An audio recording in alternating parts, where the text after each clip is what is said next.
Mr. President, later today we will hold a vote on the nomination of Scott Bessent to be Treasury Secretary. An example of the American dream in action, Mr. Bessent rose from challenging economic circumstances to a career in the world of finance. And he brings a wealth of private sector experience in the economy and markets to his new role, as well as a concern for the needs of working Americans.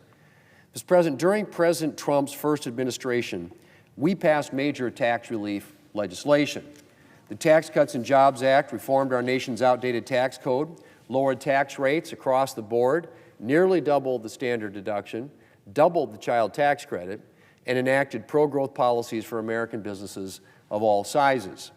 As a result, the economy took off, and our nation became more competitive. Household incomes increased, and the employment rate hit its lowest level in 50 years. Now, however, a lot of that tax relief is close to expiring. And without action, American families and businesses will face a staggering $4 trillion tax hike next year. And at the top of the Republican agenda is extending that tax relief to help our economy and the American people thrive. I deeply appreciate the fact that Mr. Bessent shares that commitment, and I'm looking forward to working with him on extending the Tax Cuts and Jobs Act.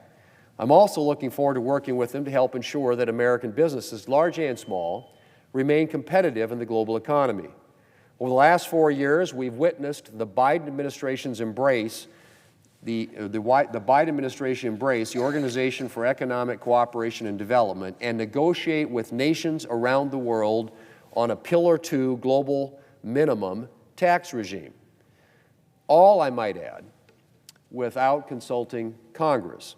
And I would argue without fully appreciating the damage to the United States' own tax base and our ability to set tax policy for U.S. multinational firms. The Tax Cuts and Jobs Act helped create an environment where American businesses could thrive on the global stage. And I'm committed to working with Mr. Bessent and the Trump administration to continue to protect American businesses and ensure that we do not enter into agreements that put U.S. businesses at a disadvantage next to their foreign counterparts.